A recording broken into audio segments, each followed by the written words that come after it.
Hello and welcome, everybody. We have got such an esteemed panel here at Nutrition Network today, and we're going to be talking about women's health in the lead up to our Women's Health elective course, our latest training, which is launching at the end of the month. In this training, you will discover the nutritional requirements through the female life stages, the different stages. You'll learn about optimal gynecological health, about common diseases of womanhood, about understanding about cancer, addiction, insulin resistance, stress, hormones, and exercise, and how all of these uniquely affect women. And you're going to learn more than this as well. So it's just such a information-packed course that I really think everyone should attend, because this is not a topic that has been covered in a course format anywhere else that I'm aware of, which highlights women's health and therapeutic carbohydrate restriction. And it goes into the nuances of what women need at different stages of how exercise and nutrition interact, but not just in people in general, but in women specifically. So really a topic that has not been covered, but so desperately needs to be covered. And for any of those of you who, like myself, are privileged enough to attend the symposium, also by Nutrition Network, on women's health, that gave us a little taster of what this course holds. And I say a taster because really I think that symposium was a tip of the iceberg. We focused more on things that were more accessible to everybody, lay people. This is a deep dive. This is much more of a deep dive. Like Nasha talks about cancer in women specifically. You know, I speak about perinatal nutrition. I dive into the micronutrients, the macronutrients, the I don't know, is soy okay in pregnancy? Where are you getting aluminium that you didn't know? You know, what, just so many things. So it's a real deep dive if you want to truly understand women's health in depth. This is the course to do. I'm very excited about it. So please look in the discussion section or the comments section of this live. Enroll at a discounted price while the early bird special is on. And it's valid until the 31st of March when this course launches. So now's the time to enroll. And we have got a few of our speakers here today. So I just want to welcome all of you, Dr. Nasha Winters, Bitten Johnson. We've got Georgina, who's an amazing researcher in women's health. We've got Hasina Kaji, an integrative medical doctor. We have the CEO of Nutrition Network, also a coach and a guru on women's health. And Estrelicia van Rensburg, doctor, I don't see your picture, but sometimes my lives do this. So I'm going to assume you're there and your friendly face is smiling at everybody and is really welcome. You're going to speak to us about menopause and looking at it a little bit differently from an ancestral evolutionary perspective rather than from a Western perspective. So, you know, everyone here is talking about really exciting things, and I hope to just touch on a little bit of what you each are going to be covering in the have already done the lectures on that I'm actually busy going through at present. So I'm very excited.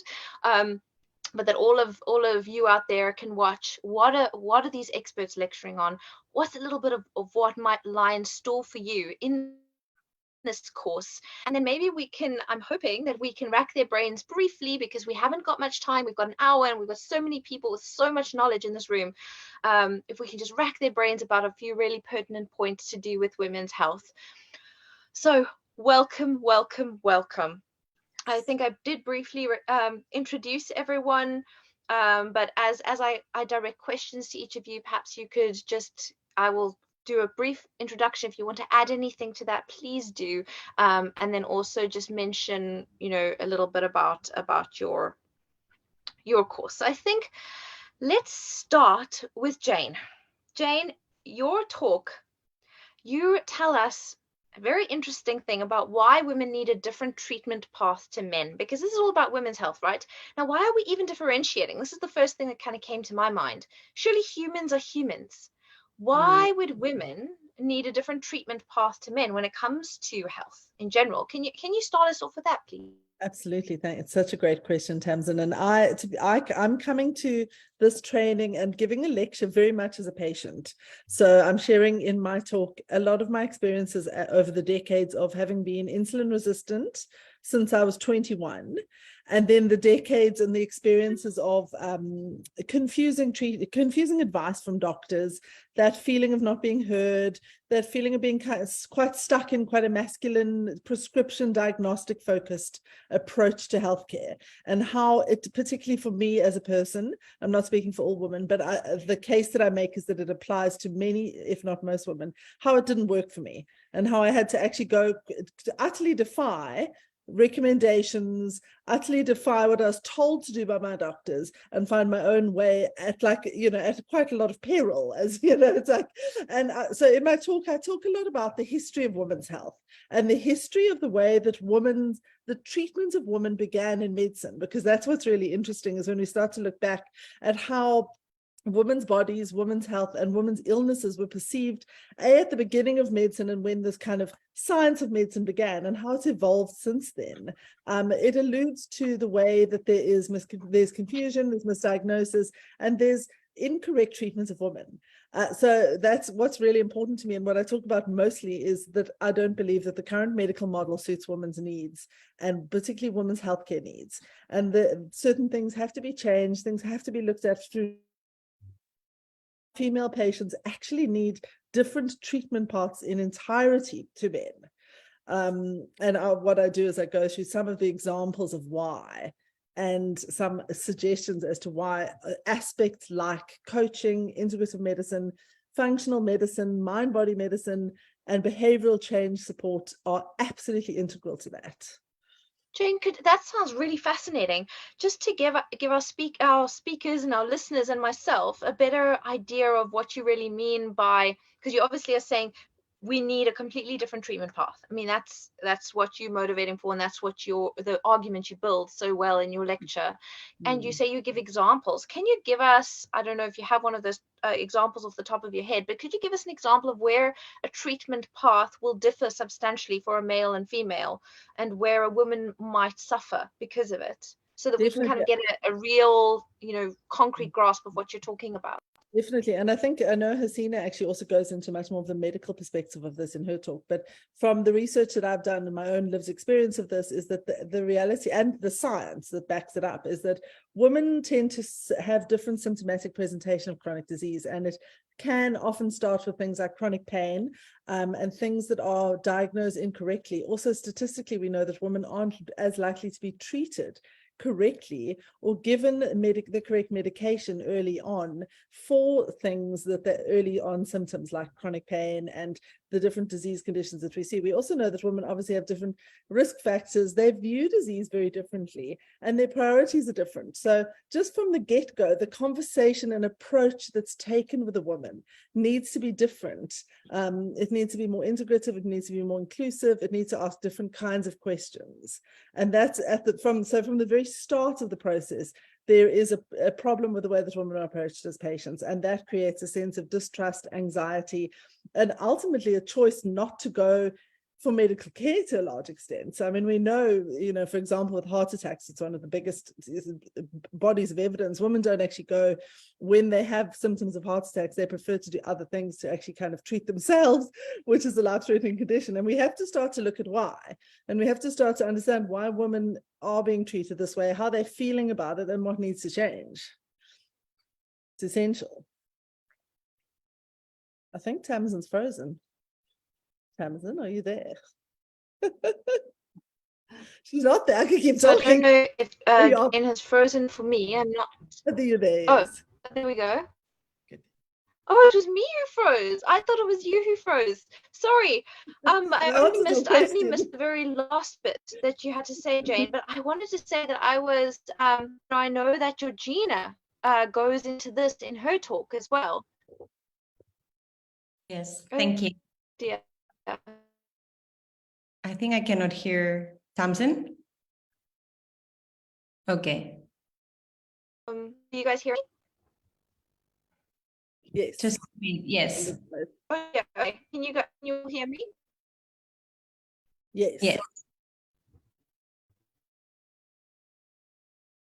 Perhaps you should just go ahead and answer, Georgina. I should just go. Okay. So, well, first, my name is Georgina Pujol Busquets. I'm the recipient of the postdoctoral fellowship of Tim and Marlene Noakes. And I'm also working at Wits University in Agincourt in Mpumalanga. So I've actually been working with the Noakes Foundation and Eat Better South Africa since almost 6 years ago now. And I feel like really honored to be part of this training. As Tamsin was saying, that the symposium was amazing. So yeah, it's just, and this was just a little bit of what it's gonna be, the training. So yeah. And answering your question, Tamsin, yeah, I think that I also kind of like touch a little bit into the inequality and the gender bias that we're experiencing in the biomedical field, especially because I'm myself being a researcher in the public health field. I've struggled to just have the kind of like the interest of focusing on women's health. At the beginning, it was quite challenging to convince my colleagues, everyone in my department, that I was doing research in women's health, because there was lack of knowledge and evidence around that, and especially trying to incorporate the social determinants and those risk factors that have never been contemplated around the development of chronic diseases, especially with, you know, the higher rates that we have currently in South Africa with obesity, diabetes, and hypertension for both men and women, but especially for women, even higher rates than HIV and tuberculosis, which is quite alarming. And also sometimes those diseases kind of like live within the same community with the same people. And this is like the biggest challenges, especially in rural areas where I've been working for the last year and a half, where there's obviously more challenges compared to more urban areas. But yes, so on my talk, I talk about the difference between inequality and inequity, which was actually one of the focus of this year's Women International Day. It was more focusing on, yes, we've been focusing on gender inequality and how important it is to distribute the same way, but maybe now we should be focusing a little bit on equity and try to make sure that those that have not been given those opportunities are given those opportunities. And obviously, specifically regarding to women, just trying to put them first, or like just giving them more opportunities, especially some women that have been like living in low income communities, or Black, brown women. So all of these women that have been suffering from huge disadvantage throughout the history, for them to have more opportunities now. And after that, I move into the importance of community engagement, specifically the role of women. Georgina, can I just interrupt you there? Because I think you've said a whole lot of things that I just want to make sure that our audience grasps, because I think it's so important. When you go into discussing inequality versus inequity, I just think you do it so beautifully in your talk. You use a picture of 3 children, and they're all different sizes and different ages, and they're all trying to see over a wall. And I'm sure many of you have seen similar images. And equality would be putting each of them on the same size stool to see over the wall. But the little 2-year-old is still not going to be able to see over the wall, right? And the 5-year-old can barely see over the wall. Only the 10-year-old sees over the wall when you give them that, 15 centimeter stool or 30 centimeter stool. But now, is that equality? Well, it's equality because you've given them equal stools, but it is inequity. You are not giving them what they need to be equal.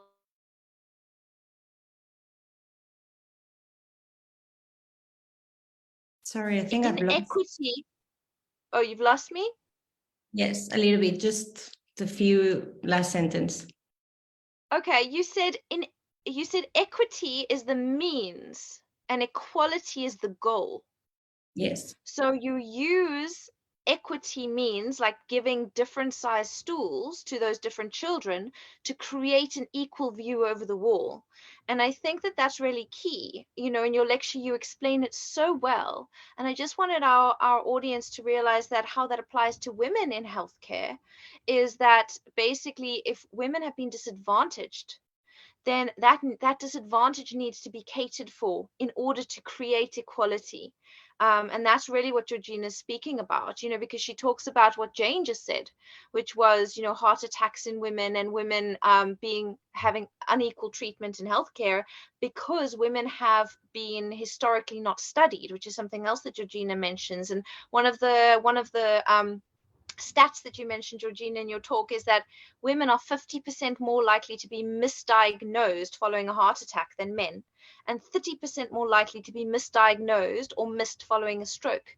Now, that's because men are the ones who've been studied when it comes to heart attacks and strokes, yet cardiovascular disease is the biggest killer of women. So how is that fair? It's not fair.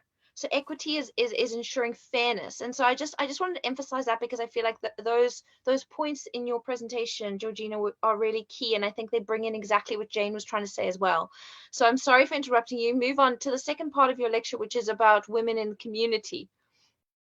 Thanks for highlighting this. Yes, so then moving into the importance of women in community engagement, in community empowering, and obviously very related to the work we've been doing with the Knox Foundation and Eat Better South Africa in communities, and seeing how important is for women to be part of these programs and the role that they have within the community, in a sense that once they are involved in a program that where they receive any sort of education, in our case it was nutrition education, they felt really empowered, also because of the support that they got from each other, but how they made sure that that type of knowledge that they were getting was going to be spread throughout the whole community. And that's something that it's widely explored in a lot of research already. It doesn't really have to be related to nutrition only, but any sort of type of educational program. Even with research studies, when we have mixed method studies and we have the qualitative part of it, like our study for my PhD, we clearly could see how women were very key for the successful of the program, not only the program, but like the change in the whole community. And the last point. Yes, last point. Let's make it quick, because we've got so many people to get through, and I'm stressing that we don't get through everyone, but I am interested. So your last point was actually the Eat Better South Africa program itself. Yes. So in a way, obviously, I mean, we worked with this program, and I did my PhD throughout 3 years, and it was a lot of information, but one of the key lessons is to have a look at the diet-related diseases, specifically having being conscious about the gender bias. So in a sense, understanding these diseases through kind of like a social ecological model. So taking into account the social determinants that are around women that live in specific contexts. So everything related to their own behaviors, but also like everything around them. So the community they live in, even the policies in their countries, like how safe a woman can feel, all of these factors that can contribute to like stressing, not stressing women. So it's not only about what women can eat and their own decisions, but also the context they are and where do they live. So Georgina, I explained this through a case study in the talk. I think that's awesome. I think it's so important, when we're, as a dietitian myself, or as a medical doctor, or nurses, as many of us are healthcare practitioners, we tend to focus so much on the biomedical model, and we forget the social and ecological models and the role that things outside of just our simple biology can play. And I think that I'm definitely prone to this. Definitely, I always want to look internally and be like, what biochemical mechanisms are at play? But actually, sometimes you can't ignore the fact of society, the role society plays, culture plays, the environment plays. And I think you really cover that so beautifully in your lecture, and also highlighting the importance, like you said, of women being active role players in their community. So I think, Georgina, I actually just watched your lecture today. I was developing the supporting material for it, and I'm just so blown away by how beautifully you cover these things and how important these things are. So I think everyone is going to absolutely benefit from and enjoy your lecture so much. But now I want to move on to Nasha. It's great to see you again, Nasha. Always lovely to talk to you.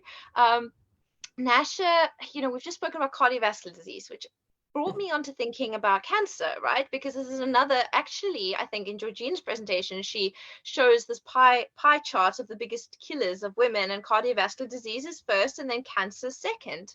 And so cancer is huge in women. And if 50% of heart attacks are being missed, then it just leads me to thinking how much cancer is being misdiagnosed, especially considering that a large portion of cancers are sex specific cancers, you know, whether it's the BRCA gene that's causing breast cancer, or whether it's a variety of polymorphisms in various genes that are resulting in, well, not resulting in, but are affected, because we know metabolic underlying causes of cancer are more to play, but then they do affect the genes. So anyway, I'm getting completely distracted. But the point is that cancer is affected by one's sex, by one's biology, and the genes that are activated or inactivated or affected. So could you tell us a little bit more, Nasha, about cancer in women specifically? And then we can tie it into nutrition once you've done that.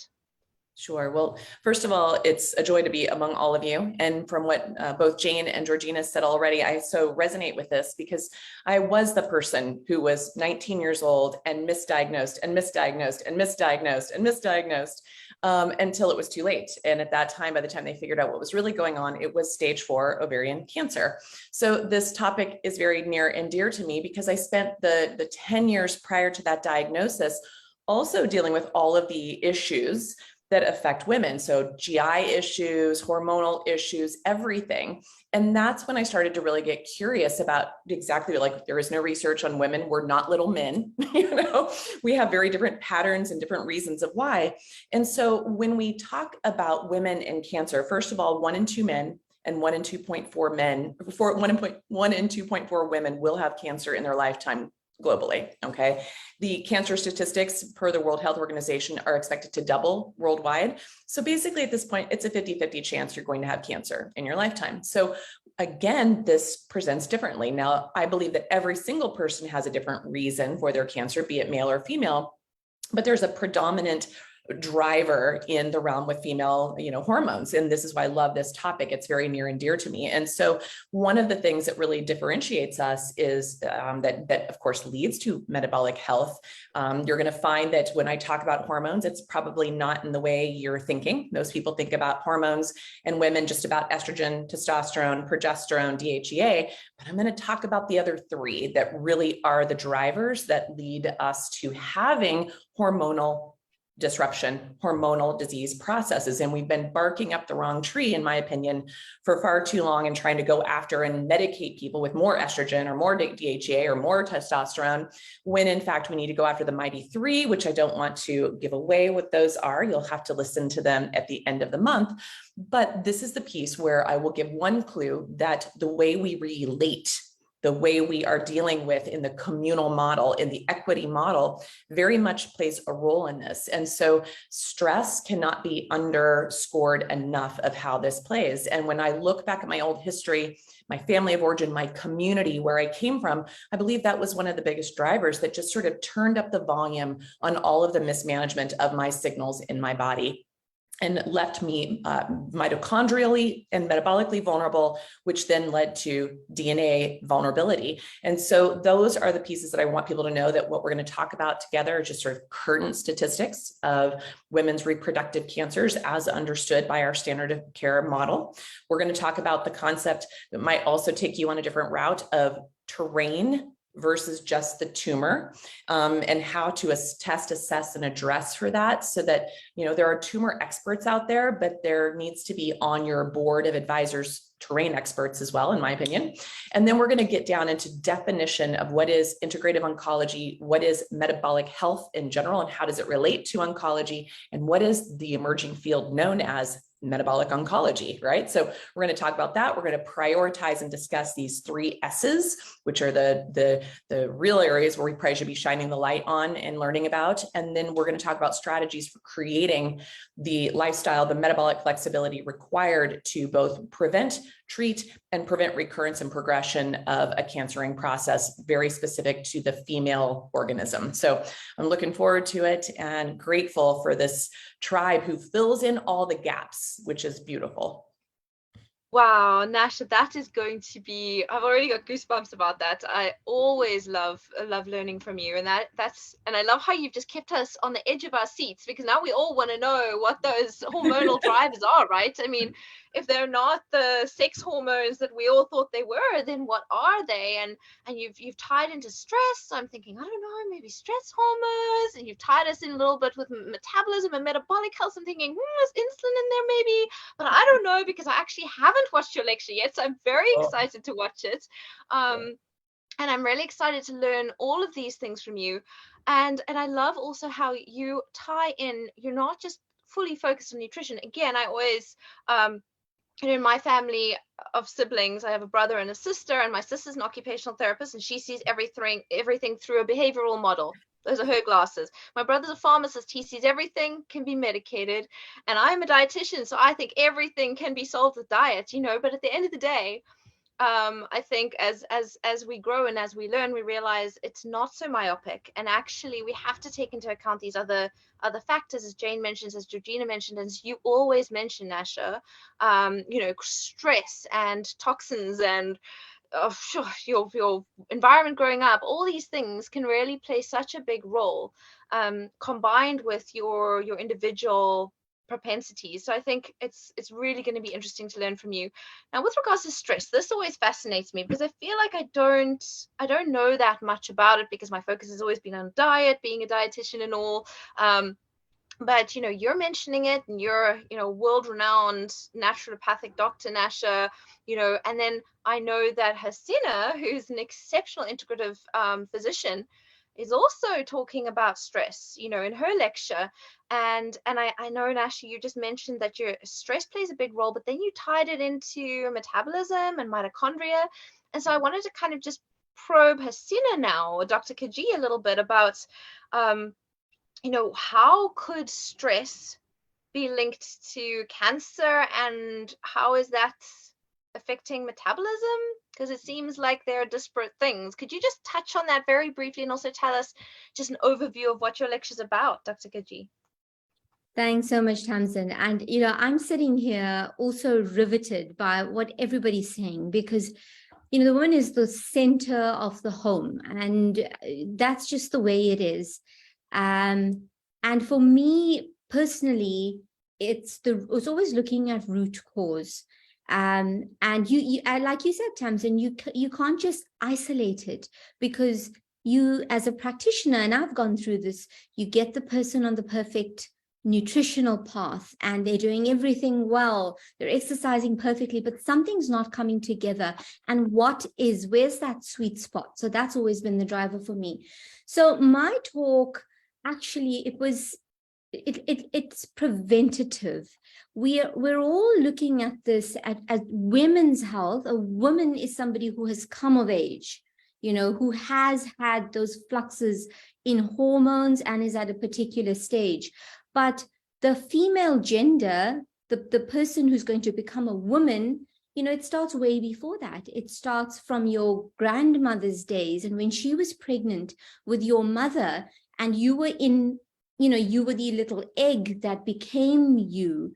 So it's so important to understand your personal risk, and to understand, all these years we've grouped women's health and we shoved it to the gynecologist. And as a physician myself, anything woman related that we can't quite, when it's cardiovascular disease, it's exactly the same treatment. It's exactly the same set of questions.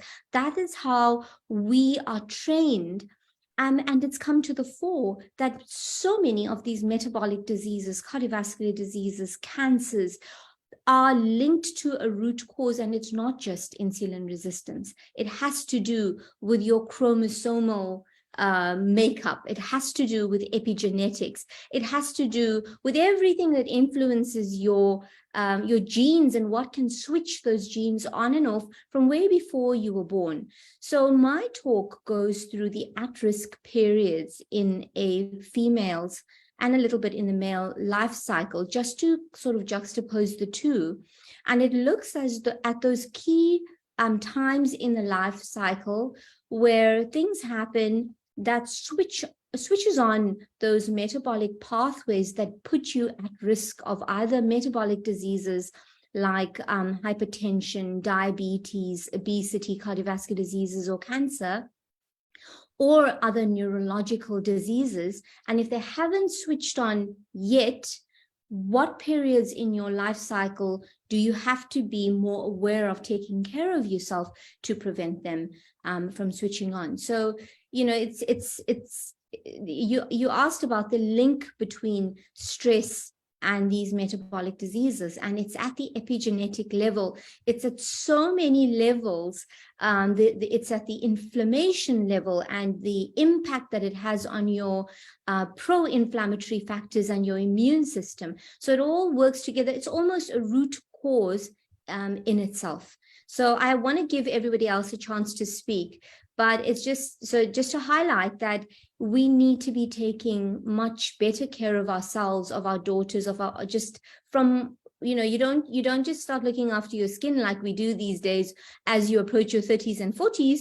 You look after your skin from the time that you're a little. It's the same thing with health. You look after yourself from way before the disease comes.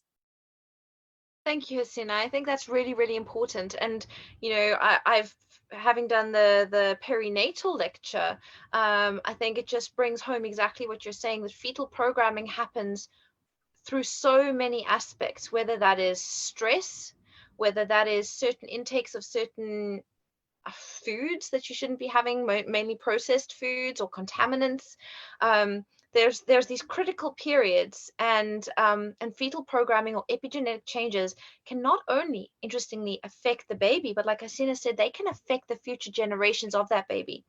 And so, you know, when I was doing the research, I actually felt so guilty for having managed my own pregnancy the way I did. I was incredibly stressed during my pregnancy, and you know, I ate the wrong things. And I think I just want to highlight that this is not about looking back and feeling bad. And I had to remind myself that it's about going forward and doing better for your health and for your child's health and for your family's health. And for other women's health. If we can train more women, train more doctors, train more dietitians, nurses, you know, that's really, or researchers, that's really what we want to be doing, looking forward and create a better environment that promotes women's health. So I just wanted to mention that. Thank you, Hasina. Now, I think the next thing, seeing we're on the topic of hormones, I think I'm going to get to bitten last, because I want to dive into the role that addiction and addictive eating and cravings and those kind of aspects play in health. And there's no one better, more capable to educate us on that than Bitten. But I'm going to leave that to last, because I want to stay in the hormonal milieu, if you will, at the moment. And so I'd like to talk to Dr. Estrelita van Rensburg, who is a medical doctor and a virologist. And she does a lecture on menopause and metabolic health, and maybe can shed a little bit of light on menopause in a way that we don't really think about it today, in a less westernized perspective of menopause, and maybe a little bit more focus on insulin and metabolic health when it comes to the experience of menopause. So Dr. Estrelita, can you tell us a little bit about your lecture and give us just a glimpse into your lecture and kind of what that entails? Thanks, Tamsin, and it's really nice to meet everybody online today. Yes, I mean, it is a strange topic for a virologist, but I'm not a virologist any longer. I'm now fully into nutrition. Yeah, I think a little bit differently about menopause, and I didn't when I went through my own menopause. I was completely in the traditional view of what menopause is. But as I studied nutrition and understood more what's going on, I think that very interesting thing that I discovered was that traditional societies, we're talking about Native Americans, we're talking about African societies, Maori, and so on. Those women, when anthropologists studied them, found that they don't experience the typical symptoms that we as Western women experience of the menopause. And for these women, it's actually a completely new phase, a rejuvenation phase in their lives. And so I was thinking about it. Actually, menopause, if we think from a medical perspective, is not a disease. It's just a natural phase in life. So why should we in the West experience symptoms if it's just a natural, a phase, a progression, change in hormone levels? It's not just only women that experience a change in hormonal levels as we get older. Also men, I mean, not as significantly and as sharply maybe as women. And then I realized, but there are actually two things that go inside in this time frame that women start experiencing menopause.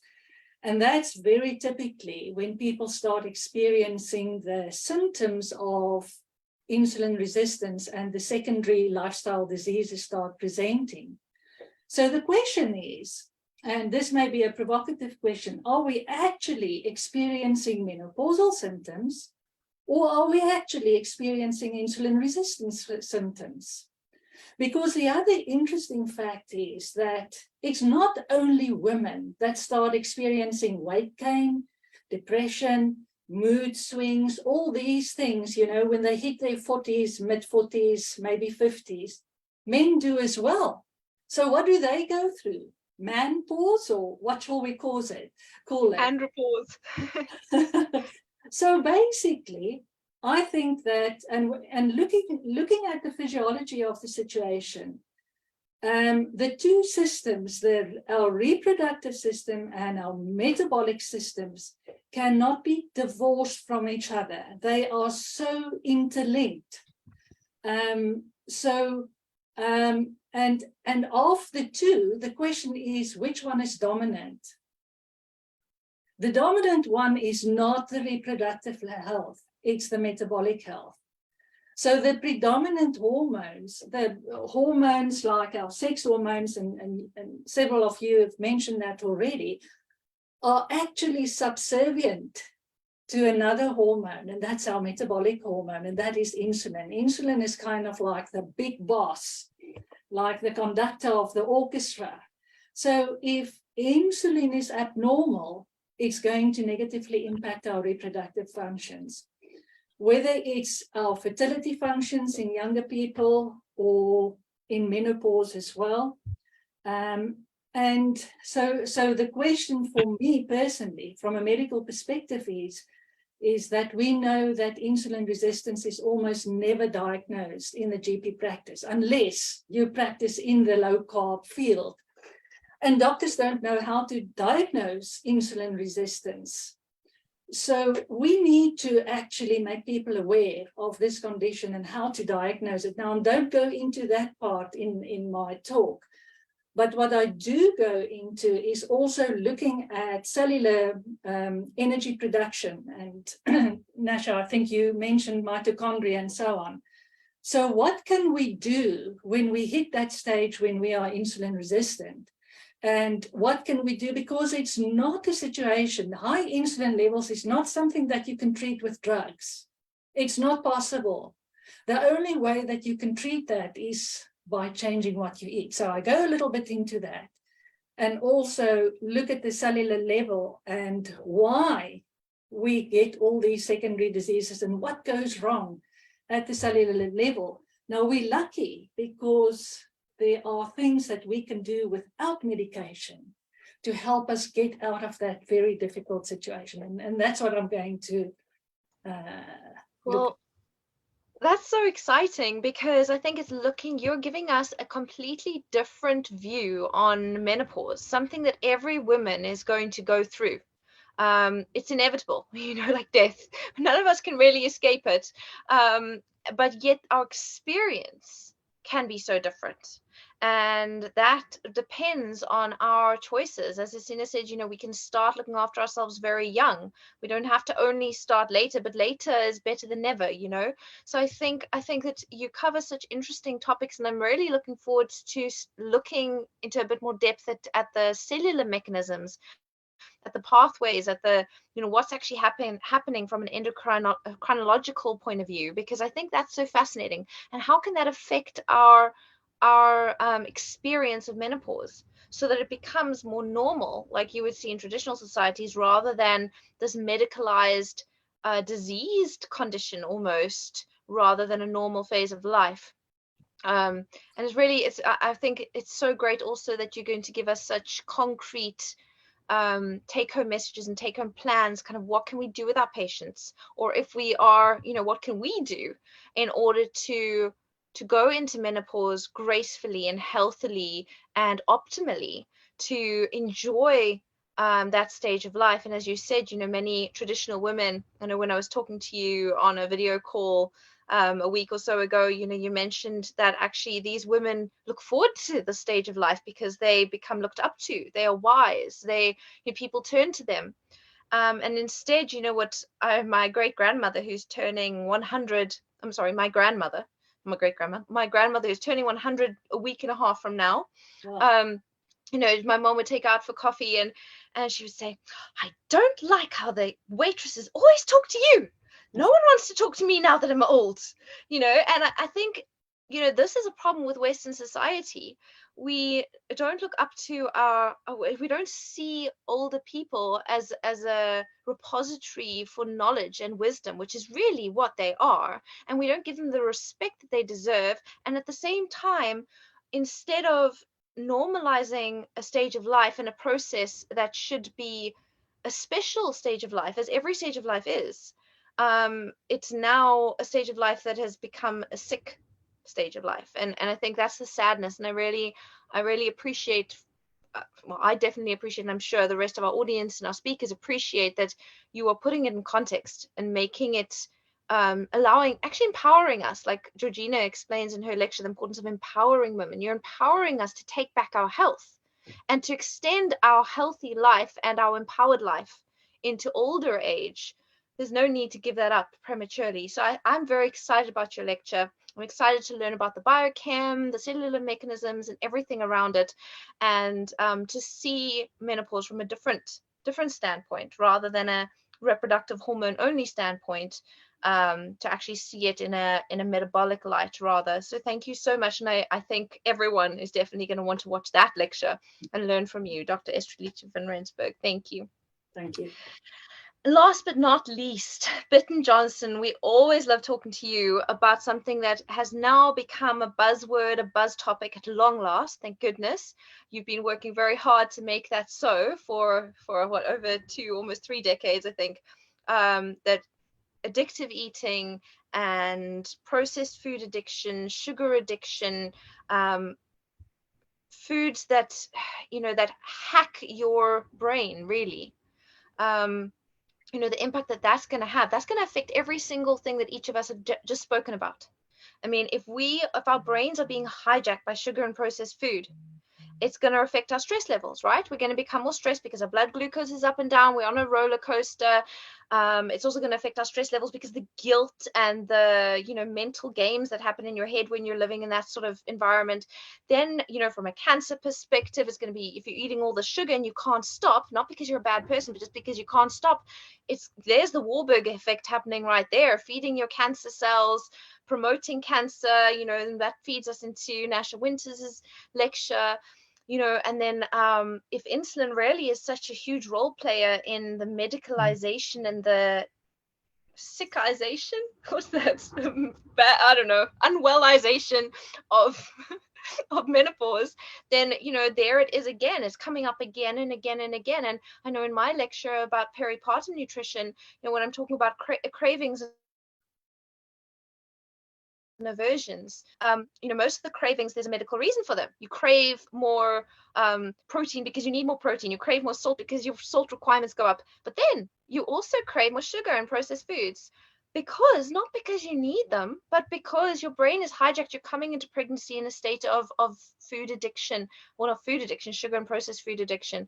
So please, can you, Bitten, tell us a little bit about your lecture and how this key thing, which so many women and men experience, affects women specifically, because we know this is a thing. We know that it's just a matter of time before sugar addiction, processed food addiction makes its way into the DSM alongside gambling and sex addiction and, you know, all the other addictions. It's just, it's on the brink right now. So we're going to assume that it's legitimate, it's in there, because it really is.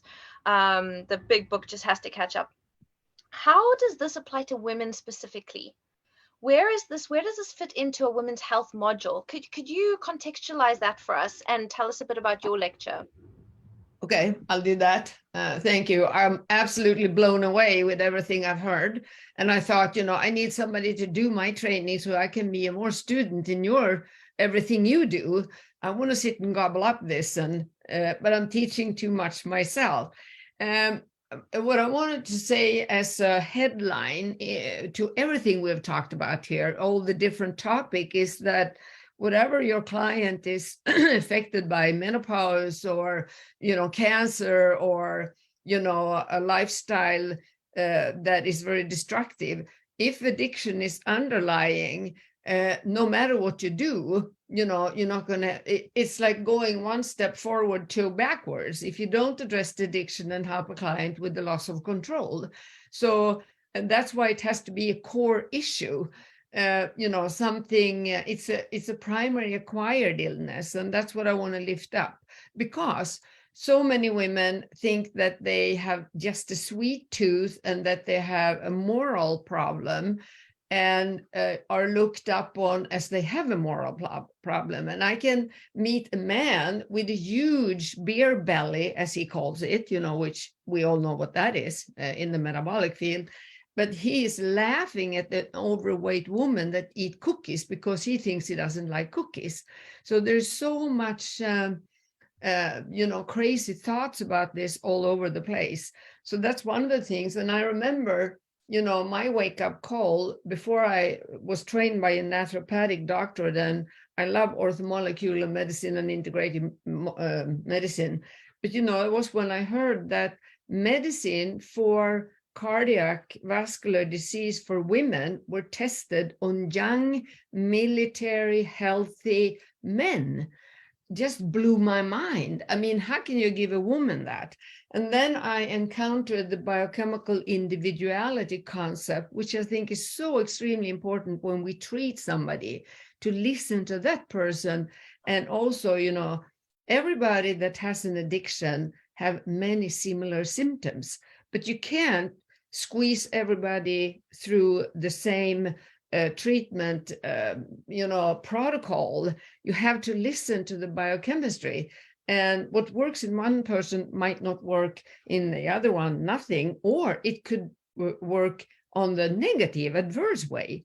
So, and also what I have looked about, I love that you talk about a holistic approach, what you, Georgina, said, because I think, for us, treating women, addressing them, helping them get through stigma, denial, shame, by explaining these things, everything, menopause is not being a bad person. You haven't done something to yourself to get cancer. I mean, there's so many crazy things. Women they suck up blame all the time. So we have to really raise their awareness and raise, that you're not a bad person. Things happen, and there are so many variables in society. You can't say that I did this, then that's why. I mean, you eating, bad food when you were pregnant, there were many factors playing into that game. It wasn't just you doing that. You see what I mean? It's so big, it's huge. I have a saying, everything affects everything. I mean, that sounds silly, but we have to, the weather, who you talk to, everything affects everything. And to help people get pieces in a puzzle and start putting a picture together and seeing a different reality, I think that's very important. And also, there are as many men having a food addiction, or I prefer to say sugar addiction, because, you know, we're not addicted to all foods, but there are certain foods that are a psychoactive substance, and we need to understand and distinguish these things when we help people. Otherwise, if I'm a food addict, what the heck am I going to eat? I need to eat food, right? So I'm not a food addict. I have the illness of addiction, and one of my outlets is sugar, sweeteners, starch, you know, processed food. So these are some of the things that's very important for us to lift up.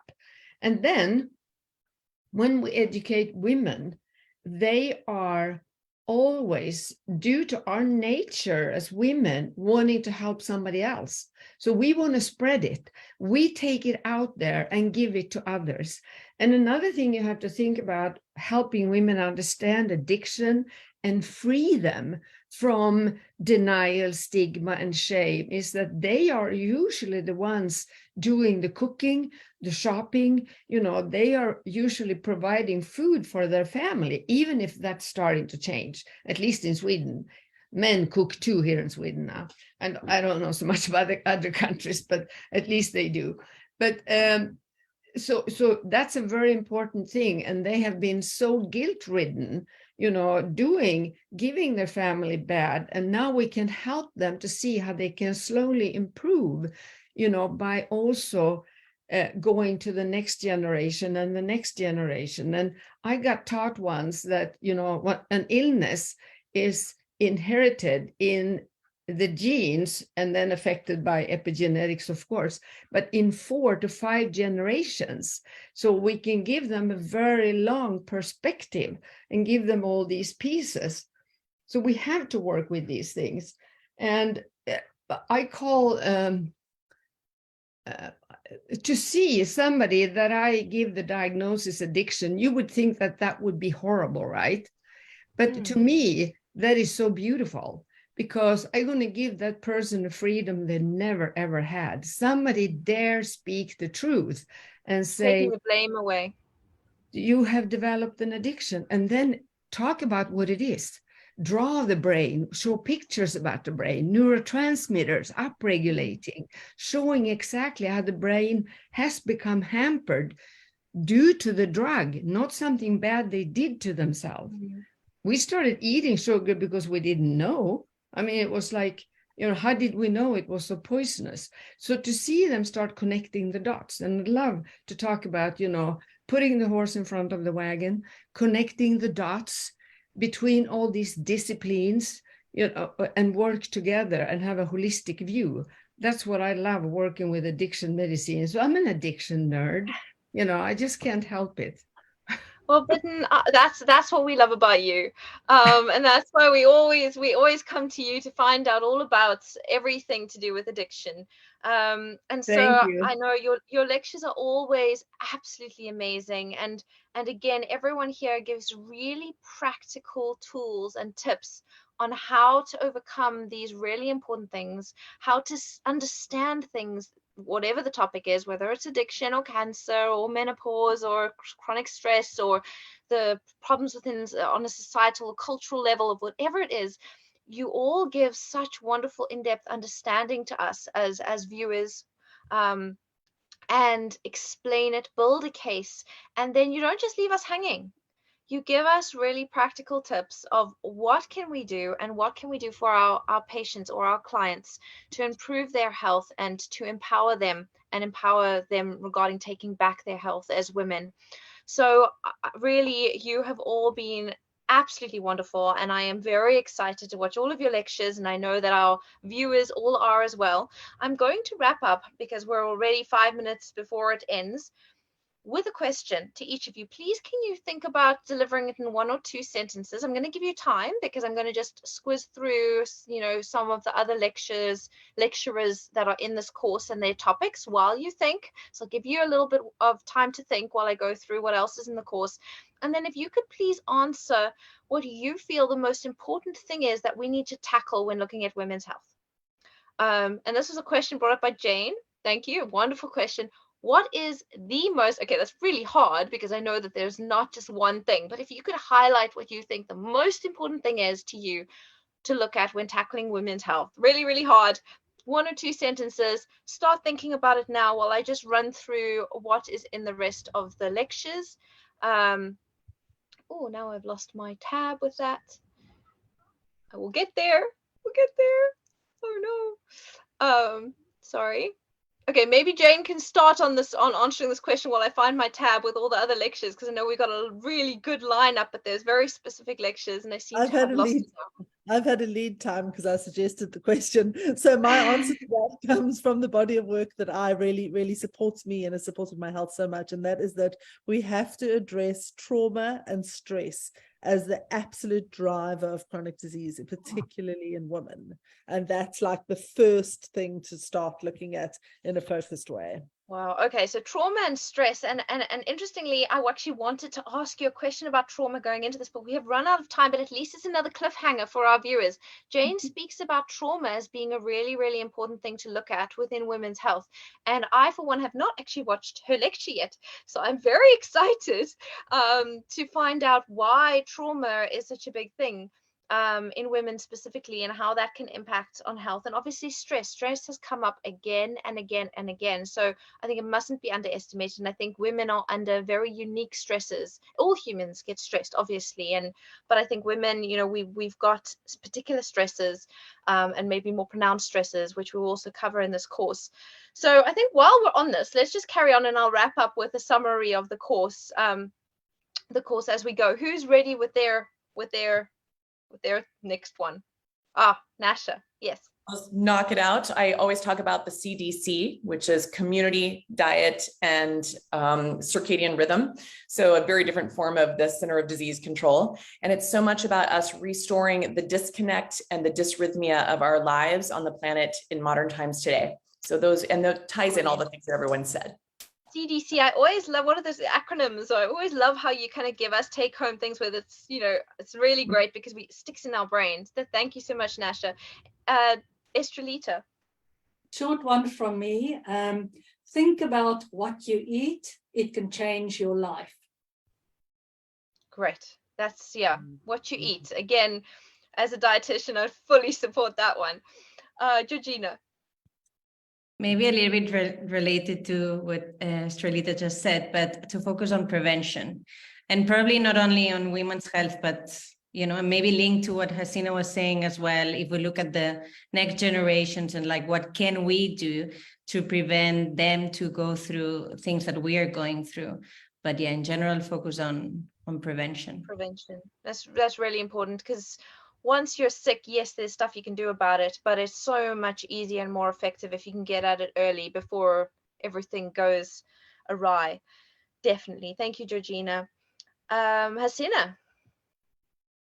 So mine is connection. So I know Nasha mentioned that, but I'm very much a root cause person. And I think that our modern diseases are all diseases of disconnection with self. Disconnection with self is huge, because all of that, the trauma, the generational stuff, it breaks your connection to self, and it allows you to just go down that road of trauma and the cortisol and all of that. Stress. So disconnection with self, family, spirituality, all of that leads to disconnection with food.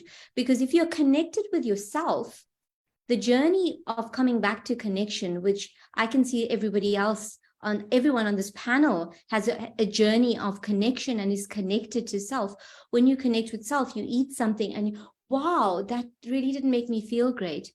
You know, so and what Estrelita was talking about, the respect and the honor that women have, for example, in the blue zones, that comes from a connectiveness to self. So if women are empowered and supported to connect back to self, we then teach our families how to connect. When the disconnection happens, we learn the skills of how to connect, and we can do it because we're connected.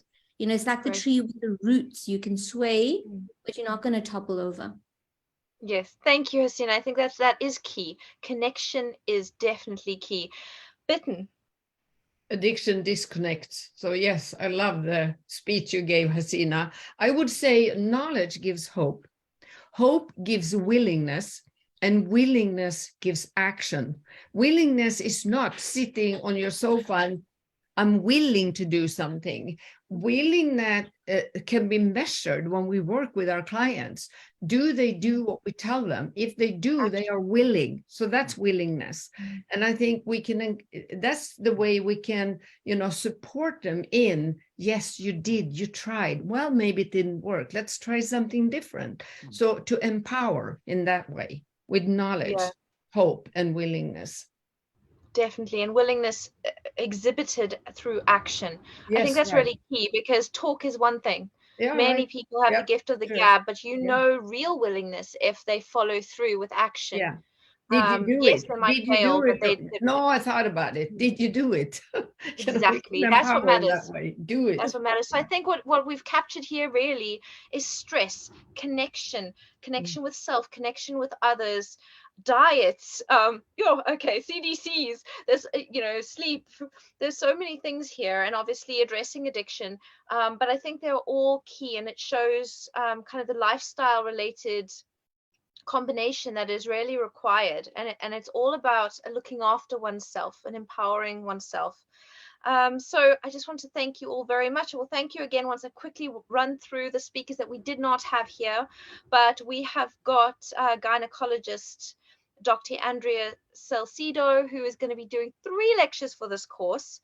One of the ones which I have not watched yet, but I'm busy slowly going through them and creating content, the questions and everything that accompany this course, but which is a wonderful opportunity for me to watch all of these, but I haven't got through them all. But what I'm very excited about is she's talking about menstruation as a vital sign as one of her talks. And I think that this isn't, it's not acknowledged enough. We're all looking at HbA1cs and blood glucoses and C-peptides, but she's talking about that psychological strategies to bolster emotional regulation also in the context of sugar addiction. She's also looking at that. She's looking then okay, so that's she's got 3 lectures. Then we've got another menopause lecture by Dr. Elaine Hart, who's another medical doctor, gynecologist and associate professor, and she's looking at metabolic risk and reversal as well as hormone replacement therapy, which we've had a lot of requests from our members for that talk.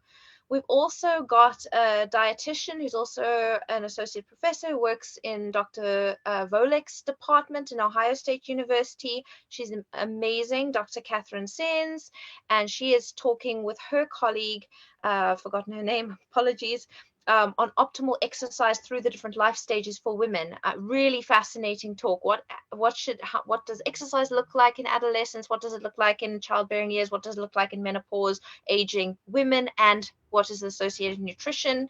I am talking about pregnancy, conception, breastfeeding, to basically perinatal nutrition. And then and otherwise we've covered everyone. So we've got Nasha, we've got Hasina, Bitten, Georgina, Estrelita, and Jane. So really an amazing lineup.